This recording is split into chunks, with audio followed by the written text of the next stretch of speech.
assalaamu calaykum waraxmatullaahi wabarakaatu dhammaan asxaabta waa idiin salaama meel walbo adduunka aad ka joogtaan. maantana waxaa idiin hayaa channel cusub, channelkaas oo aad ka heli kartaan. channelkan magaciisana waxaa la yidhahdaa Khaybar channel. Khaybar channel waxaad ka heli kartaan taleefanada androidka ee kombiyuutarada cashiradooda noocyadooda kala duwan, weliba kombiyuutarada windowyada 7 8 iyo 10 iyo XP insha allah.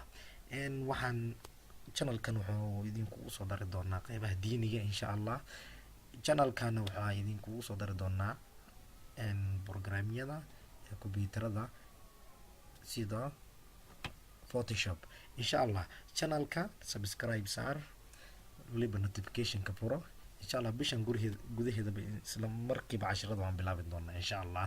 channelka subscribe saar, like dheh, haddana sii gaarsii dhammaan asxaabtaada, share garay. السلام عليكم ورحمة الله وبركاته.